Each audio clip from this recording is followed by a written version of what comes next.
नाशिकमधील राजकीय घडामोडींना बराच वेग आल्याचं पाहायला मिळतंय, कारण की ठाकरेंच्या शिवसेनेचे सुधाकर बडगुजर यांच्या जाहीर नाराजीनंतर मोठ्या घडामोडी घडायला सुरुवात झाली आहे। ठाकरेंच्या शिवसेनेचे जिल्हा प्रमुख पत्रकार परिषद घेणार आहेत आणि नाशिकमधील 10 ते 12 पदाधिकारी नाराज असल्याची बडगुजर यांनी बतावणी केलेली होती। भाजपचे कार्याध्यक्ष रवींद्र चव्हाण सुद्धा आज नाशिकच्या दौऱ्यावरच आहेत। ठाकरेंच्या शिवसेनेचे उपनेते सुधाकर बडगुजर यांनी पक्षामध्ये केलेल्या नियुक्तीच्या पार्श्वभूमीवर ही जाहीर नाराजी व्यक्त केली आहे आणि त्यांनी यापूर्वी नाशिकमधील काही मुद्द्यांवरून मुख्यमंत्री देवेंद्र फडणवीस नाशिक दौऱ्यावर असताना त्यांची भेट घेत त्यांना निवेदन दिलेलं होतं। याच दरम्यान आता ठाकरेंच्या शिवसेनेला खिंडार पडणार असल्याची चर्चा सुरू असताना ठाकरेंच्या शिवसेनेचे जिल्हा प्रमुख आणि प्रमुख पदाधिकारी शालिमार येथील कार्यालयामध्ये पत्रकार परिषद घेणार आहेत। आजच भाजपचे कार्याध्यक्ष रवींद्र चव्हाण नाशिक दौऱ्यावर आहेत।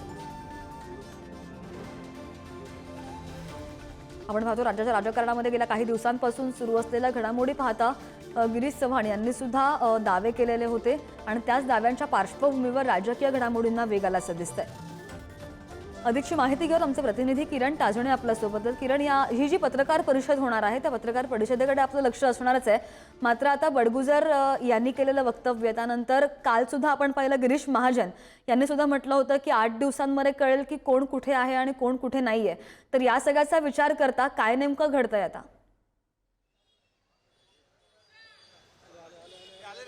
श्रद्धा, खरं तर एकूणच जर बघितलं तर गेल्या काही दिवसांपासून नाशिकच्या विविध घडामोडी ज्या राजकीय वर्तुळामध्ये घडताना आपल्याला पाहायला मिळतात, त्या सगळ्या पार्श्वभूमीवर ठाकरेंच्या शिवसेनेला खिंडार पडणार अशा स्वरूपाची शक्यता वर्तवली जाते।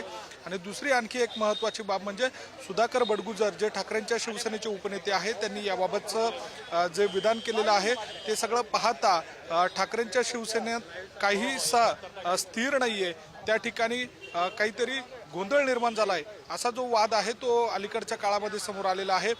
सुधाकर बडगुजर यांनी देवेंद्र फडणवीस यांची भेट घेत त्यांना निवेदन देखील दिलेलं होतं। असं सगळं असताना आजच्या दिवशी जी पत्रकार परिषद होते त्या पत्रकार परिषदेमध्ये नेमकं कोण कोण उपस्थित असतं हे सगळं बघणं महत्त्वाचं असणार आहे।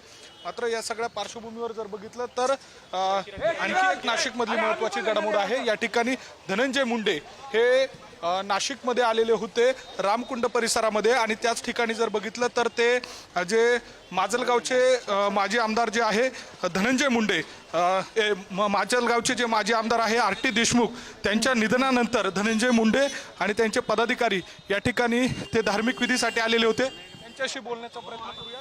सर, नाशिकमध्ये आलेला होता, धार्मिक विधी केलेले आहेत, काय या सगळ्या दरम्यान आपली प्रतिक्रिया?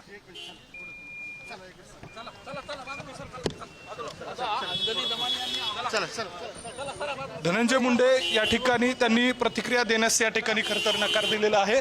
मात्र आपण जर बघितलं तर या ठिकाणी कुठलीही प्रतिक्रिया देणार नाही अशा स्वरूपाचा त्यांनी एक इशारा केलेला आहे। मौन बाळगलंय अशा स्वरूपाची त्यांची जी काही प्रतिक्रिया होती ती आपल्याला या ठिकाणी पाहायला मिळाली।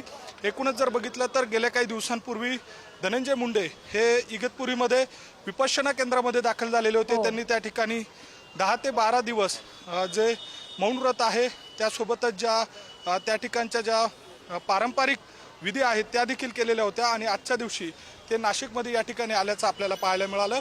मात्र या सगळ्या दरम्यान त्यांनी कुठलीही प्रतिक्रिया न देता ते या ठिकाणाहून निघून गेलेले आहेत। श्रद्धा, अगदी नाही, बरोबर आहे। जी पत्रकार परिषद होणार आहे ठाकरेंच्या जिल्हाधिकाऱ्यांची आणि दुसरीकडे आज ज्या घडामोडी घडतील त्याकडे सुद्धा लक्ष असेल। किरण, धन्यवाद दिलेल्या माहितीसाठी।